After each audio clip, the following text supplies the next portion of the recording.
예, 명확한 목표, 적절한 해결책이라는 제목으로 하나님 말씀 증거하도록 하겠습니다. 바울은 믿음의 아들 디모데에게 지금 편지를 쓰고 있습니다. 아들은 두 종류가 있겠죠. 자녀는 두 종류가 있겠죠. 피로 낳은 아들, 그리고 또 하나는 믿음으로 낳은 아들. 근데 우리 인생 가운데 특별히 크리스찬이라 그러면 믿음으로 낳은 아들과 딸이 꼭 있어야 된다라는 것입니다. 이게 요셉 정신이죠. 어제도 말씀드렸지만 40일 동안 부활 이후에 예수님께서 하셨던 말씀이 무엇입니까? 하나님 나라의 일인데 성령 받으라, 또 하나는 제자 삼으라. 성제라 그랬죠. 성령 받으라, 제자 삼으라. 성령 받으면 반드시 또 다른 사람을 제자로 삼게 돼 있다라는 것입니다. 요셉 정신하고 똑같죠. 내가 훌륭해진다, 또 남도 훌륭해지게 만든다. 그리고 내가 두렵지 않다, 남도 두렵지 않게 만든다. 내가 구원받았다, 남도 구원받게 만든다. 내가 배부르다, 다른 사람도 배부르게 만든다. 이게 뭐 당연한 거겠죠. 그렇다고 그러면 증거가 뭐예요? 내 삶 속에서 믿음의 아들과 딸이 있는가? 이걸 물어봐야 된다는 것입니다. 그런 의미에서 믿음의 아들이 있잖아요. 디모데. 믿음의 아들이 있잖아요. 디도. 믿음의 아들이라고 표현하고 있거든요. 제2의 바울, 제2의 또 제3의 바울을 만들어내고 있다라는 것입니다. 이게 제자 삼으라. 이게 하나님께서 원하시는 뜻. 예수님이 40일 동안 그렇게도 말씀하시고 싶은 내용이었다는 것입니다. 이 지상 명령 그럴 수도 있고 성령 받으라, 제자 삼으라. 이것이 40일 동안의 예수님의 마지막 메시지였다. 그런 얘기입니다. 1차 전도여행을 할 때 루스드라에서 만났죠. 디모데는. 혼혈입니다. 아버지는 헬라인이고 어머니는 유대인이고.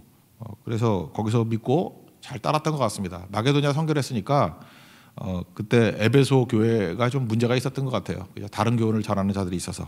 그래서 든든함을 위해서 남겨두고 떠났다. 그래서 에베소 사역을 하고 있는 디모데에게 주는 어떤 목회적인 사역적인 어떤 지침, 그런 것이 디모데의 전서다, 이렇게 말할 수 있다는 것입니다. 그런데 1절 2절 보니까 소개를 통해서 네가 핵심 가져야 될 게, 네가 집중해야 될 게, 명심해야 될 게 뭐냐. 그러니까 우리 인생 길지 않지 않습니까? 낭비하지 않고 사는 길이 무엇이냐. 사도라는 거예요. 사도. 내가 사도다. 사도는 무엇입니까? 부르심과 보내심이죠. 인생 길지 않으니까 이것저것 네가 원하는 대로 내 의도대로 잠깐 하려고 그러지 마라. 벽돌 정신 깨라 그랬죠. 왜 다듬지 않은 돌로 제단을 만들었어요? 내 의도가 들어갈까 봐. 내 의도가 들어가는 것은 하나님의 뜻도 아닐 뿐더러 인생 낭비하는 거다. 그러니까 벽돌 정신 버리고 그냥 하나님이 부르신 일만 해라. 보내실 만한 일만 해라. 나 사도지. 너도 사도같이 살아라. 우리 인생이 그렇습니다. 그 모세도 그런 얘기를 했잖아요. 모세가 쓴 시편이 90편인데 시편 90편. 그 10절에 우리 연수가 70이요. 80이라도 여기 70 되신 분은 평균 산 겁니다. 그리고 80 됐다 그러면 이제 거의 다 끝났다.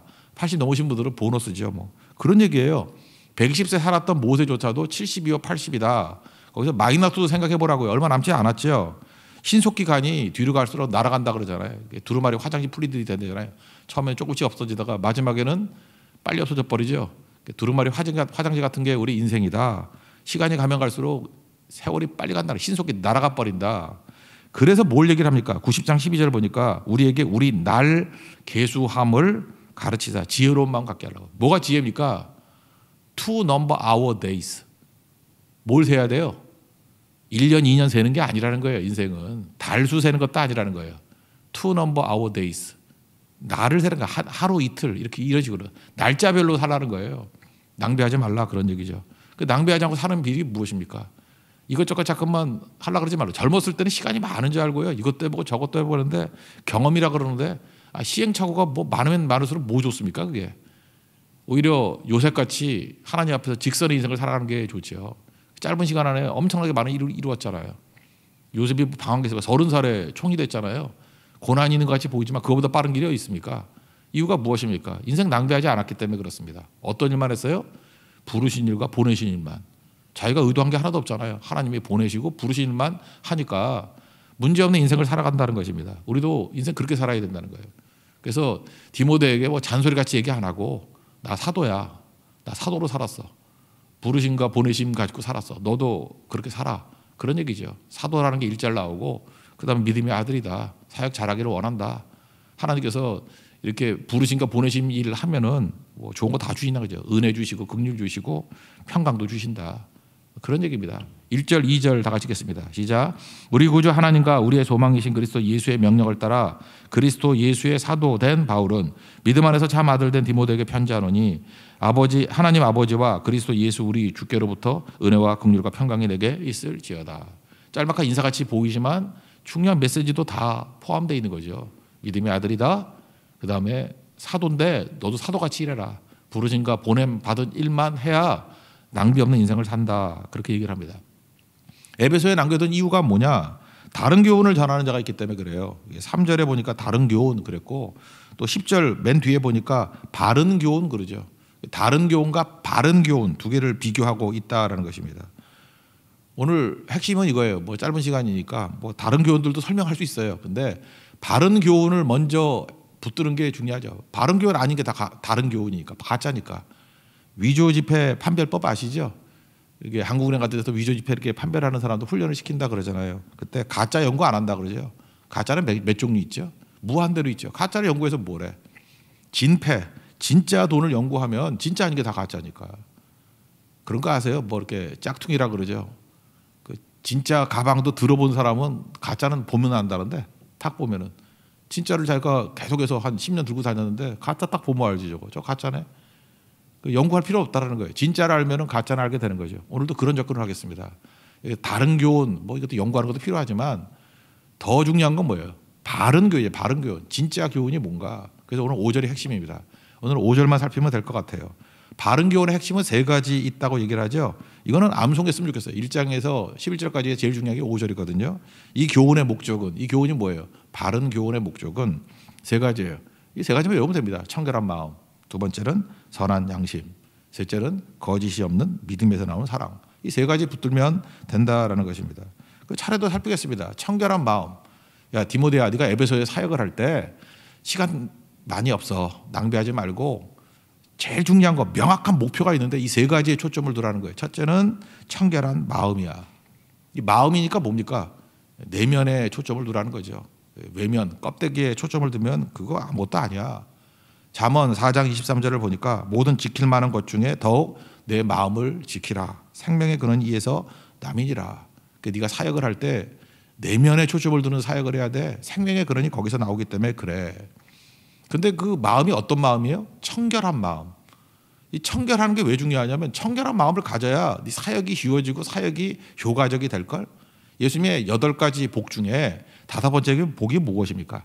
마태복음 5장 8절을 보니까 마음이 청결한 자는 복이 있나니 하나님을 볼 것이다. 이런 말씀이 나오죠. 마음이 청결한 자가 왜 중요한 거예요? 마음이 청결해지면 하나님이 보인대요. 하나님이 보이는 거와 반대가 뭐죠? 마음이 청결하지 않으면 세상만 보이는 거예요. 맨날 돈이 보이고 출세가 보이고 권모술수가 보이고 맨날 뭐 이런 거 쾌락이 보이고 향락이 보이고 사람이 보는 대로 가잖아요. 그러니까 청결한 마음에 초점을 둬야 하나님이 보인다는 거예요. 하나님이 보이니까 보는 대로 가잖아요. 보니까 쉬워지겠죠. 보이는데 뭐가 힘들겠어요. 증인도 쉽겠죠. 우리 본 것과 들은 것을 전한다. 우리 예수님께서 이사야 말씀을 통해서 맨날 말씀하시잖아요. 보기는 보아도 보지 못하고 듣기는 들어도 듣지 못한다. 왜 그렇습니까? 더러워서 그래요. 청결한 마음을 가지고 있으면 하나님이 보인다. 그 청결한 마음을 갖지 않으면 영적 맹인 되는 거죠. 영맹. 이렇게 문맹, 문자로 보면 문맹 아니에요. 영맹, 영이 빵점된다는 거예요. 그래서 항상 겉이 아니라 청결한 마음에 초점을 둬야 된다. 그래야 하나님을 본다. 그 또 한 가지는 이제 디모데 후서에서 나오는 얘기인데 깨끗해야 쓰임 받는다는 거죠. 청결한 마음 가져야 하나님이 쓰신다. 거기서 사도 바울이 자주 쓰는 게 그릇론이거든요. 거기 디모데 후서 2장 21절에 보면 20절에 이런 얘기가 나와요. 어떤 집에 금그릇도 있고 은그릇도 있고 나무그릇도 있고 질그릇도 있고 뭐 귀 쓰는 그릇도 있고 뭐 천하게 쓰인 그릇도 있다. 그러면서 디모데 후서 2장 21절에 이렇게 얘기합니다. 누구든지 이런 것에서 자기를 깨끗하게 하면 귀히 쓰는 그릇이 된다. 이렇게 얘기해요. 귀히 쓰는 그릇이 된다. 그러니까 유능한 것이 문제가 아니라는 거죠. 깨끗한 그릇이 되면은 하나님이 사용하신다. 그러니까 깨끗한 마음이 왜 중요한 거예요? 청결한 마음이 왜 중요한 거예요? 그래야 쓰임 받죠. 우리 교회도 그렇지 않습니까? 다 쓰임 받아야 이게 가치가 있고 영광스러운 거 아닙니까? 그 쓰임 받기 위해서 필요한 게 뭐예요? 유능함 아니라고요. 잠깐 우리 유능함이라고 생각해요. 뭐 돈도 벌게 해주세요. 능력도 갖게 해주세요. 뭐 학력도 높여주세요. 뭐 잠깐 유능해. 뭐 잘하게 해주세요. 잘하는 걸 쓰는 건 세상이에요. 근데 하나님은 깨끗한 걸 쓴다니까요. 맨날 그러죠. 내가 저 사람보다 잘하는데 왜 나를 안 써요? 그러는데 말을 안 하지. 근데 하나님이 너 더러운가 봐. 깨끗한 잘 쓰신다니까요. 언제나 깨끗한 잘 쓰시는 거예요. 말할 것도 없죠. 더러워진 거 가지고는 사용 안 하잖아요. 우리도 금 그릇이 있는데 설거지 안 된 그릇이 막 오물이 다 묻어 있고 막 여러 가지 묻어 있어요. 거기다 밥 먹을 사람 누가 있어요? 근데 질그릇이라 할지라도 깨끗하게 설거지돼 있으면 거기다가 먹죠. 둘 중에 하나 있다 그러면 깨끗한 거 먹지 무슨 그릇이 뭐 중요해. 금그릇 은그릇. 물론 뭐 깨끗한 금그릇 더 좋을 수도 있겠지만 일단은 사용되는 것은 깨끗함이다 이 말씀입니다. 그럼 이제 해결책이 나와야 될 거 아니에요. 깨끗한 거 좋은 거 누가 몰라? 깨끗해야 하나님을 보고 깨끗해야 쓰임 받는다. 그럼 깨끗해지는 방법이 뭔가? 이게 범죄했던 다윗의 고백에서 나오죠. 시편 51편. 내 힘으로 안 된다는 거예요. 깨끗함이 내 힘으로 되나요? 내가 아무리 씻고 닦고 한다 할지라도 빌라도 같이 손 씻는다고 뭐 깨끗해지나? 그죠? 이게 예수님이 하실 수 있다는 거예요. 범죄한 다윗이 이렇게 고백하죠. 시편 51편 7절. 우슬초로 나를 정결하게 하소서. 우슬초가 뭐냐면 어린 양의 피에 이렇게 뭐 솔 같은 거예요. 이렇게 담아가지고 빗자루 같이 이걸 이제 문설주에 바를 때 그게 우슬초거든요. 그때 쓰는 그러니까 우리 시간에 뭐 붓 같은 거, 뭐 빗자루 같은 거, 피를 묻히는 거 그것만이 나를 깨끗하게 한다는 것입니다. 우슬초로 나를 정결하게 하소서. 예수의 피, 보혈의 피로만 내가 깨끗해질 수 있습니다. 그런 얘기죠. 주의 얼굴 내 죄에서 돌이키시고 내 모든 죄악을 지워 주십시오. 그 다음에 더 한 걸음 더 나가서 나는 선한 것이 없습니다. 정직한 영을 새롭게 하시고 정한 마음을 창조해 달라고. 그러니까 예수밖에 없습니다. 예수밖에. 우리가 십자가 붙들고 나가는 이유가 뭐예요? 우리 십자가를 선포하고 예수 그리스도의 사죄의 은총을 선포하는 이유가 뭐예요? 그래야 청결한 마음을 갖는다니까요. 그러니까 교회에서 십자가가 없고 예수님의 보혈이 없다 그러면 그런 선포도 없고 그런 말씀 증거도 없고 맨날 윤리 얘기하고 어떻게 하면 뭐 착하게 살거나 이러면은요 청결한 마음이 생기질 않아요. 그러니까 자기 의만 붙들리는 거죠. 너 잘났다 그러고 너 훌륭하다 그러고 잠깐만 서로 격려만 하고 있으면은 청결한 마음이 생기질 않는다니까요. 그러면 어떤 일이 벌어져요? 잠깐만 목사가 그렇게 인정해 준다 그러니까 사람만 보이죠. 사람만 보이니까 하나님이 안 보이는 거죠. 그러니까 교회가 세상이 돼 버리는 거예요. 돈 많은 사람들 대우해주고 뭐 세상에서 출세하는 사람들 대우해주고 세상 질서가 교회에 들어와 버리는 거 아니에요. 그게 뭔 의미가 있어요? 아니죠. 깨끗한 종이라니까 십자가 붙들어서 정결하게 된 백성을 하나님이 보여주시고 사용해 주신다라는 거예요. 이 너무너무 중요한 거죠. 우리 십자가 붙들어야 돼. 그래서 예수님이에요. 예수님밖에 없습니다. 우리 타이틀 다 내려놓고요. 예수 십자가 뒤에 다 숨기고 그리스도 십자가 앞에서 정결하게 된 하나님 백성 되기를 원합니다. 이게 목표라는 거예요. 그래서 하나님 앞에 기도할 때 뭘 초점을 맞춰야 돼요? 청결한 마음 주옵소서. 청결해야 하나님을 보고 그죠? 이렇게 헷갈리지 않고 청결해야 쓰임 받을 수 있다. 그럼 어떻게 청결해지냐? 해결책이 뭐예요? 예수의 피밖에 없다는 거예요. 보혈밖에 없다. 우슬초로 나를 정결하게 하옵소서. 이 기도가 있고 이런 정결함이 있는 하나님의 종 되기를 원합니다. 우리 다 같이 하나님 앞에 쓰임 받읍시다. 십자가 붙들면 하나님이 사용하시고 하나님의 것들이 보이게 될 것입니다. 그 다음에 나오는 게 선한 양심인데 이거 참 설교하기도 힘들어요. 왜냐? 양심이라는 용어는 사실 기독교 용어로 많이 쓰는 게 아니거든요. 교회에서 자주 접하는 용어가 아니죠. 신앙이죠. 신앙. 믿음을 얘기해야지 뭐 양심을 얘기해요. 양심이 중요하다 뭐 이런 거 설교하기도 힘들죠. 양심으로 구원받는다 그런 거 없잖아요. 뭐 양심으로 뭘 구원받아. 우리 세상에서 많이 쓰죠. 교회 문 밖만 나가봐요. 그러면 넌 양심도 없냐 그러고 일말에 양심이 있다면 뭐 이러죠. 부부싸움 할 때 뭐 아내가 남편한테 넌 양심도 있냐? 양심도 없냐? 뭐 이러지 뭐 너 믿음도 없냐? 그러고 싸우는 거 봤어요? 그러니까 세상 논리예요. 그죠? 양심은. 그러니까 양심은 그런 건데 그 양심이 뭔지 잘 모른다고요. 양심은요 믿는 사람이나 안 믿는 사람이나 다 있는 거예요. 이거는 하나님의 형상하고 연관성이 있습니다. 창세기 1장에 보면 하나님의 형상대로 우리를 지었다 그러잖아요. 그래서 하나님의 형상 때문에 이게 파괴는 됐지만 여전히 남아있는 거 그런 것들을 양심 이렇게 얘기를 합니다. 로마서 1장 19절에 보니까 하나님을 알만한 것이 그 속에 보임이라. 하나님께서 이를 그들에게 보이셨다. 그러니까 모든 사람이 양심 속에 하나님이 있다라는 것을 남겨뒀다는 거예요. 하나님께서는 그게 양심의 영역이에요. 신앙의 영역이 아니라 종교심 그런 게 있잖아요. 그죠? 하나님이 있을 것 같다. 뭐 죽으면 끝이 아닌 것 같다. 뭐 이런 정도. 양심에 남겨져 있는 것들이라는 것입니다. 양심은 계기판이거든요. 계기판이라서 망가질 수 있습니다. 그리고 오차가 있을 수 있죠. 맨날 틀릴 수 있잖아요. 그죠? 뭐 계기판이니까 뭐 자동차 실제로는 한 100km로 가는데 계기판은 뭐 80이라고 나올 수도 있고 70이라고 나올 수 있죠. 그럼 망가진 거죠. 그죠? 이렇게 잘못되거나 이렇게 작동을 안 하거나. 그래서 양심은 사회 문화적인 것들과 자꾸만 무시하면은 이게 무뎌질 수 있는 거예요. 예를 들어서 어떤 문화권에서는 돼지고기 먹는 것들을 크게 양심상의 문제로 여겨요. 그래서 여러분들은 돼지고기 먹으면서 뭐 양심상의 문제를 느끼나? 저는 순대도 먹는데 양심 잘 못 느끼겠어요, 그죠? 그 돼지고기 먹으면서 뭐 난 더 맛있거든요, 그게. 삼겹살 먹으면서 난 죄인이야 그런 사람 없잖아요, 그죠? 근데 뭐 이슬람권이나 뭐 유대인들은 돼지고기 먹으면 그렇게 느낄 수도 있는 거죠. 우리 아버님 세대들은 개고기 많이 먹었어요, 그죠? 근데 외국에서는 개고기 먹으면 그 뭐라 그러지, 그 식인종 같이 여기잖아, 그죠? 그래서 박지성 나올 때도 그 조롱인지 칭찬인지 모르지만 나올 때 개고기송 나왔잖아. 그래서 박지성이 듣기 싫어가지고 제발 틀지 말라고 그러는데도 계속 개고기송 부르고. 이렇게 그 문화마다 양심이 다른 거죠. 그리고 잠깐만 양심도요, 죄도 짓다 보면 양심도 무뎌져요. 처음이 힘든 거지 시간이 지나면 양심도 무뎌지게 된다고. 그래서 양심에 수식어가 붙는 거예요. 여기 보니까 선한 양심 또는 뭐 더러운 양심도 있어요. 양심이 더러워져요. 그리고 어떤 때는 화인 맞은 양심이 작동 안 한다는 거예요. 이렇게 화인 맞아가지고 작동 안 하는 그런 양심도 있다라는 것입니다. 뭐 간단하게 먼 얘기 아니에요. 우리 크리스찬들도 양심이 좀 다른 것 같아요. 예를 들어서 어제 설교 핵심이 뭐였어요? 40일 동안 부활 이후 40일 동안 예수님이 증거하신 내용이 하나님 나라의 일인데, 하나님 나라의 일은 성제다. 두 가지. 성령 받으라, 제자 삼으라. 성령 받아라, 제자 삼으라. 이게 교회의 일이고 이게 크리스찬의 일이고, 이거 아니면은 아무것도 아니야. 근데 이거 듣고도요, 크리스찬임에도 불구하고 아무런 감흥이 없는 분도 있을 수 있어요. 성령 안 받고도 크리스찬 할 수 있어. 이런 사람 있죠. 그렇잖아요, 그죠? 뭐 출석만 잘하고 앉아 있다 가면 되는 거고, 나 어차피 제장만 안 시키면 여기 교인이야. 뭐 이런 식으로. 그럴 수 있죠. 그러니까 성령 받으라에 관심 없는 사람도 있어요. 그 양심이 무뎌진 거죠. 또 하나 제자 삼으라. 이거 더 많이 그럴 수도 있죠. 제자는 무슨 제자야. 나 혼자 나도 나오기 바쁜데.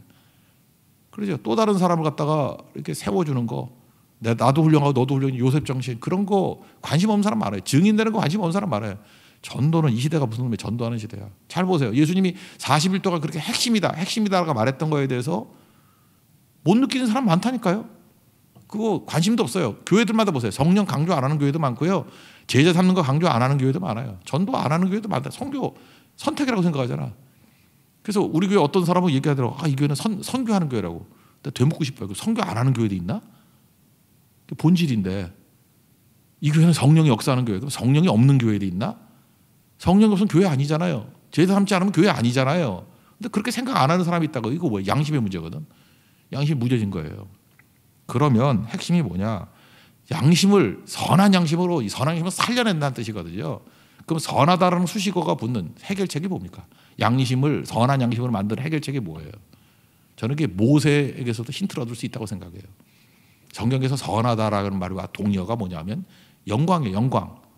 출애굽기 33장 18절 19절에 보면은 모세가 하나님 앞에 이렇게 기도를 해요. 하나님, 주의 영광을 내게 보여주옵소서. 어떻게 이렇게 겁도 없는 기도를 해요, 그죠?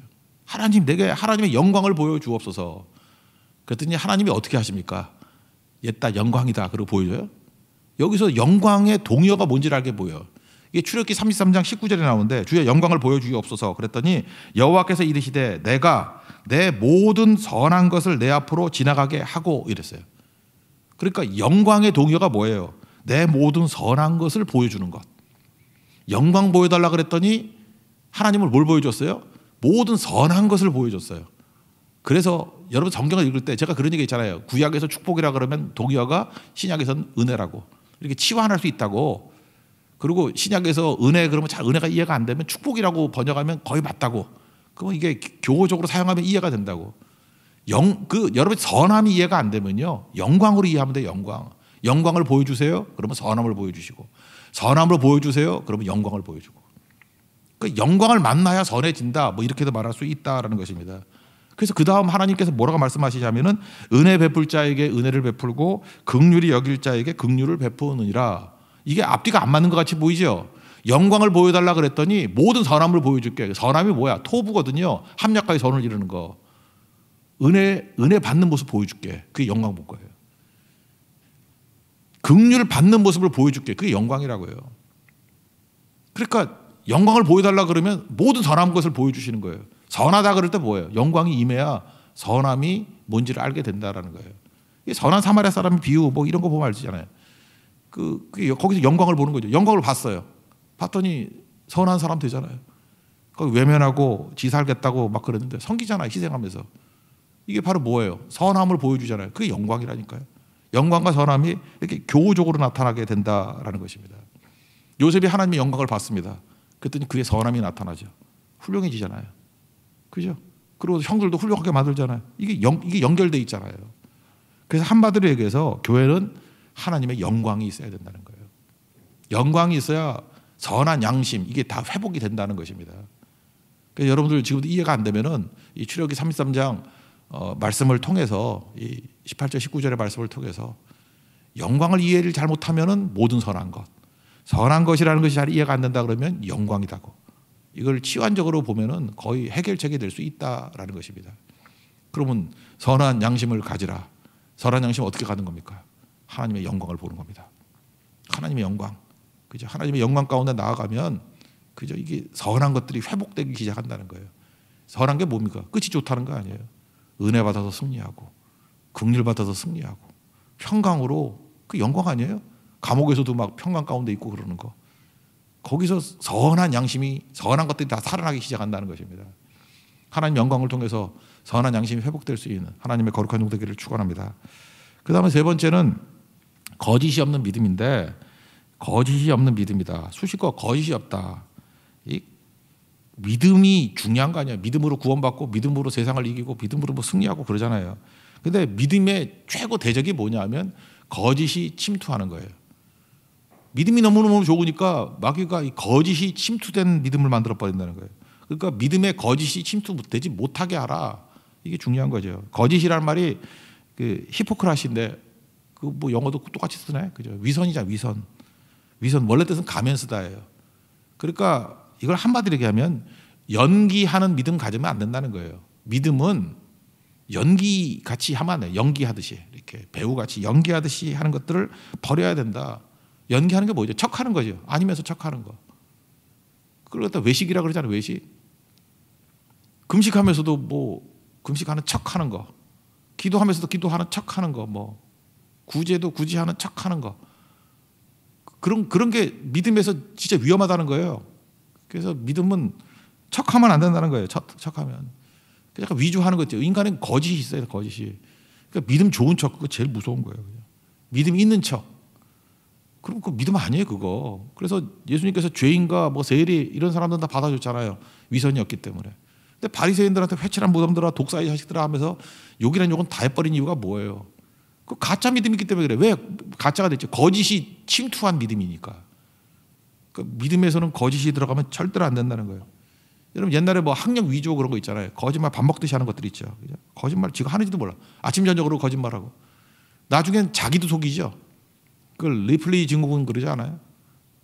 허구를 진실하고 믿고 행동하고 말하는 거. 자기도 그렇게 믿는 거예요. 그러니까 자기가 거짓말 하는지도 몰라. 거짓말이 인격이 돼버린 거예요. 그 리플리 증후군 아니에요. 21세기 이 시대에 되게 위험하죠. 요즘에 메타 그리고 유니버스 합쳐가지고 메타버스 그러잖아요. 메타버스. 3차원의 가상세계 속을 살아간다. 아직은 뭔지 잘 모르시는 것 같은데 저도 잘 몰라요. 근데 메타버스 시대가 온다 그러잖아. 가상의 3차원 시대에 거기 땅도 사고 뭐 들어가고. 나 이거 보면서 통탄을 했어요. 이제 믿음도 또 이렇게 하겠구나. 그죠? 우리가 그런 거 있잖아요. 내가 좋은 거를 생각해. 착한 거를 생각해. 그럼 착한 거라고 생각해. 그게 거짓이거든요. 생각만 했잖아. 내가 좋은 거를 막 지지해. 막 좋은 걸 지지한다고 지가 좋은 건지 알아. 뭐 글이나 말은 좋은 거 다 하다가 사는 거 보면 해먹을 거 다 해먹은 거 우리 그런 거 많이 봤잖아요. 그걸 뭐라고 위선자라 그러잖아. 위선자. 거짓이 들어간 거지. 거짓. 근데 자기도 몰라. 자기가 거짓인데 아직도 모르는 것 같아. 그 리플리 증후하고 비슷해진 거라고요. 인간이 그래요. 인간이 극단으로 가면 다 그렇게 된다고. 그런 사람들이 많이 배운 사람이고 그런 사람들이 지도자고 그럴 수 있다고요. 우리는 예외인잖아요. 우리도 그럴 수 있어요. 믿음에 거짓이 들어간다고. 교회가 우리가 비난받고 신뢰를 잃어가는 이유가 뭐예요? 믿음이라 그러는데 거짓이 들어간 거 아니에요. 잠깐 속이니까. 꾸미는 걸 말하는 게 아니에요. 뭐 꾸밀 수도 있죠. 근데 꾸미는 게 넘어가가지고 이게 한돌 넘어가 버리면 안 되잖아요. 뭐 한 15년, 20년 전에 했던 그 유명한 있잖아요. 화장에 관한 얘기. 10대가 뭐 하면은 치장이라며 20대 가면 화장이고. 안 들어봤나? 30대 분장, 40대 변장, 50대 우리 사모 위장, 60대 포장, 70대 환장, 80대 우리 어머니 끝장 이런 거죠, 그죠? 뭐 이런 얘기 들어봤잖아요, 그죠? 화장할 수 있죠, 꾸밀 수 있죠. 그런데 우리 믿음까지 꾸며서는 안 된다는 거예요. 믿음은 화장 안 해, 쌩얼이 돼야 돼요. 믿음은 쌩얼이 돼야 돼. 믿음이 쌩얼이 돼야 된다는 걸 뭐라고 표현했어요? 죄인으로 와라, 병자로 와라. 병자가 자기 아픈 거 얘기를 해야지. 안 아픈 척하면 어떻게 해요, 그죠? 안 아픈 척하면 그러면 의사가 필요 없죠. 죄인이 죄인이라 그래야지 구원자가 필요한 거 아니에요, 그죠? 그래야 구원해 주죠. 의인이라 그러는데 의인에게 무슨 구원이 필요하겠어요? 그러니까 정말로 우리가 준비해야 될 게 뭐냐면 믿음에 이렇게 거짓이 들어가는 거 안 돼요. 이게 뭐예요? 연기하는 거. 연기하면 안 된다는 거죠. 그래서 연기 중에 대표적인 게 뭘 덧붙이는 거 아니에요? 화장하는 게 덧붙이는 거.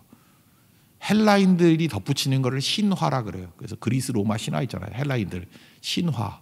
그리고 유태인들은 맨날 뭐 내가 누구 조상이고 뿌리가 뭐고 족보라 그래요. 끝없는 족보. 그러니까 예수 말고 뭐 덧붙이는 거 이거 절대 하지 마. 에베소 그러면 거기도 이방 땅 아니냐? 거기 유대인도 있고 이방인도 있을 거 아니야? 거기 와가지고 예수 말고 자꾸만 뭐 신화 얘기하는 녀석들이 있을 거야. 듣지도 마라. 유대인들 와가지고 족보 얘기하면 뭐 아브라함의 후손이고 뭐 이삭이 어떻고 야곱이 어떻고 끝없는 족보 얘기하는 놈들 얘기 듣지 마. 믿음은 예수밖에 없어요. 예수밖에. 그거 하라는 얘기죠. 그래서 4절 한번 읽겠습니다. 시작. 신화와 끝없는 족보에 몰두하지 말게 하려 함이라. 이런 것은 믿음 안에 있는 하나님의 경륜의 이름보다 도리어 변론을 내는 것이라. 그러니까 예수님 말씀 증거하면요 변론이 없어져요. 근데 예수님 외에 딴 거 하면 자꾸만 이렇게 변론이 일어나고 말싸움이 일어나고 막 그런다는 거예요. 그리고 이 사람들이 뭘 알고 하느냐? 알지도 못해요. 뭐 알지도 못하는 거 막 떠들고 있다는 거예요. 6절 7절 읽겠습니다. 시작. 사람들이 이에서 벗어나 헛된 말에 빠져 율법의 선생이 되려 하나 자기가 말하는 것이나 자기가 확증하는 것도 깨닫지 못하는도다. 그러니까 이런데 시간 낭비하지 말고 헛수고하지 말고, 그죠? 믿음이 뭐예요? 오직 예수 그리스도 믿는 거 아니에요. 영접하는 자, 그 이름을 믿는 자, 하나님의 자녀가 되는 권세를 주셨으니 그 예수에 대한 믿음만을 증거해라. 딴 거 덧붙이면 안 된다. 모나리자라는 명화가 있어요. 그거 더 가치 있게 만들려면 어떻게 되죠? 그게 보존하는 게 제일 중요한 거지. 거기 덧칠하면 돼요. 모나리자에 눈썹이 없다 해서 제가 가서 눈썹을 이렇게 볼펜으로 그리면 잡혀가죠. 망쳤다고. 그 덧붙이는 게 아니죠. 복음이 그래요. 덧붙일 거 없어요. 그냥 있는 그대로를 증거해라. 지금 믿음의 아들 디모데에게 사역에 있어서 지침을 주고 있습니다. 제일 중요한 게 뭐예요? 야, 인생 길지 않다. 보내신 일, 부르신 일만 해라. 사도같이 일해라. 그래야 시간 낭비 안 한다. 그리고 목표가 명확해야 되는데 이 세 가지 붙들에 청결한 양심, 청결한 마음, 선한 양심, 그리고 거짓이 없는 믿음. 이게 초점이다. 이거 붙들고 나아가게 될 때 하나님께서 너에게 능력과 은혜를 주실 거야. 흔들리지 마라. 이게 우리에게 주시는 말씀입니다. 우리 교회도 이번 특별 새벽기도를 통해서 정말 찌꺼기들이 다 사라져버리고 본질만 철저히 남고 이제 길지 않은 인생인데 낭비 없는 하나님께서 함께 하시는 영광된 교회 되는 축복이 임하기를 기원합니다. 자리에서 일어나겠습니다. 일상 찬양하겠습니다. 우리 평상시의 삶 속에서 하나님의 이런 영광과 능력이 드러나기를 원합니다. 일상.